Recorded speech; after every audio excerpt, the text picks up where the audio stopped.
নমস্কাৰ মোৰ নাম আৰাধনা বৰঠাকুৰ মই ডিব্ৰুগড় বিশ্ববিদ্যালয়ৰ শিক্ষয়িত্ৰী আজি মই তেজস্বিনী অসমত আপোনালোকৰ অনুষ্ঠানত বিচাৰপতি হিচাপে এই অনুষ্ঠানত অংশগ্ৰহণ কৰিবলৈ পাই নথৈ আনন্দিত হৈছো আমি মোৰ লগত আৰু দুজন ইয়াং এন্টাৰপ্ৰেনিয়ৰ আছিলে আমি সকলোৱে চালু আপোনালোকৰ কম্পিটিটৰ খিনিক বৰ ভাল লাগিলে প্ৰগ্ৰামটো আৰু বিশেষকৈ এটো কথা ভাল লাগিলে যে অসমৰ সুকে কোনে গাঁৱে ভূঞে থকা মহিলাসকলেও ইমান সুন্দৰকৈ কাম কৰি আছে তেওঁলোকৰ যেটো আত্মবিশ্বাসখিনি দেখি বৰ ভাল লাগিলে আৰু তেওঁলোকৰ আসলতে আমি অনুভৱ কৰিলো তেওঁলোকৰ অনেক সুপ্ত প্ৰতিভা আছে আৰু এই প্ৰতিভাখিনিক আসলতে কোনেও তেওঁলোকক মানে এটা ধৰণে এখন প্লেটফৰ্ম যেটো আমি ক'ব পাৰো তেনেকুৱা এখন মঞ্চ আমি দিব পৰা নাছিলো আপোনালোকে এখন সুন্দৰ মঞ্চ দিছে য'ত তেওঁলোকে আহি মন খুলি নিজৰ কথাখিনি ক'ব পাৰিছে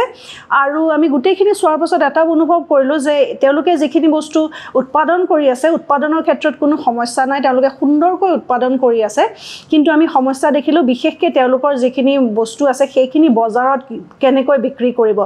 যেটোক আমি বিপণন বা মাৰ্কেটিং বুলি কওঁ সেই বিপণন আৰু মাৰ্কেটিঙত যথেষ্ট সমস্যা তেওঁলোকৰ আছে গতিকে আপোনালোকে তেজস্বিনী অসমৰ হৈ যি পদক্ষেপ লৈছে সেই পদক্ষেপত তেওঁলোকৰ থকা সেই সমস্যাখিনিও আপোনালোকে সমাধান কৰিবলৈ সক্ষম হ'ব আৰু অসমৰ মহিলাখিনি এটা ধৰণৰ অৰ্থনৈতিক স্বাৱলম্বনৰে সৈতে আপোনালোকে তেওঁলোকক যেটো আমি কওঁ ওমেন এম্পাৱাৰমেন্ট বা মহিলা সবলীকৰণ সেই ক্ষেত্ৰত যথেষ্ট অৰিহণা আগবঢ়াব পাৰিব বুলি ভাবো